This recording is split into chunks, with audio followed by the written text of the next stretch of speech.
வார்த்தையால என்ன கொல்லாதீங்க. நான் உன்னை கொல்றதுன்னா அது தற்கொலை மாதிரி ராதா. என் இருதயத்தை நானே அழிச்சுக்கிற மாதிரி. நான் உன்னை தவறா புரிஞ்சுட்டா அதுக்கு நீ என்ன பண்ணுவ பாவம்? இப்போ நான் கூட தான் சினிமால எத்தனையோ பேரோட காதல் காட்சியெல்லாம் நடிக்கிறேன். எனக்கு அந்த வேஷம் கொடுத்திருக்கிறதுனால கண்டிப்பா எல்லாரும் என்ன காதலிச்சே தீரணும். அதுக்கு போய் நிஜமாவே அவங்க எல்லாம் என்ன லவ் பண்றாங்கன்னு நானா நினைச்சுக்கிட்டா நான் எவ்வளவு பெரிய முட்டாள்.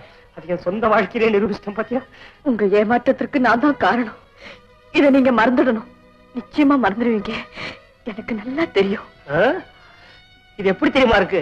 ஒரு டாக்டர் கிட்ட ஒரு நோயாளி போய் நான் பிழைச்சுக்கணும்னு கேட்டானா, அதுக்கு டாக்டர் சொன்னாரா, எங்கிட்ட வர்ற 10 கேஸ்ல 1 கண்டிப்பா பிழைக்கும்.